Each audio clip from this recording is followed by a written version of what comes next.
সিজনের শুরুতে খেলাম আনারস ভর্তা। তো ভর্তা খেতে গেলে দুইটা জিনিস খুবই প্রয়োজন, একটা হচ্ছে মরিচ আর একটা হচ্ছে নাপ্পি। পাহাড়িদের ক্ষেত্রে নাপ্পি না থাকলে কখনোই ভর্তা হয় না, তাই এই নাপ্পিটা সবার জন্য না, শুধুমাত্র পাহাড়িদের ক্ষেত্রে এই নাপ্পিটা প্রয়োজন। তো প্রথমে আমি মরিচগুলো পুড়িয়ে নেব।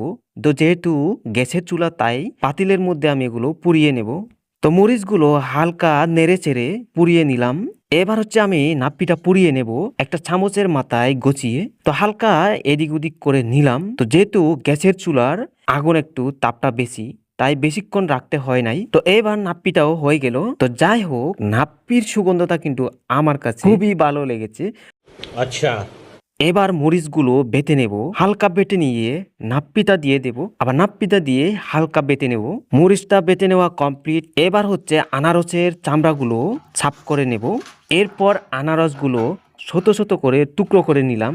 আনারসগুলো কেটে নেওয়ার পরে দেখলাম অল্প কিছু দেখা যাচ্ছে, তাই আরেকটা আনারস কেটে ফেললাম, কারণ আজকের দিনেরটা ভর্তা দিয়ে হবে। তো যাই হোক, এইবার হচ্ছে ভর্তাটা মরিচ আর পরিমাণ মতো লবণ দিয়ে ভালোভাবে মেখে নেব। মেখে নেওয়ার পরে খেতে বসলাম।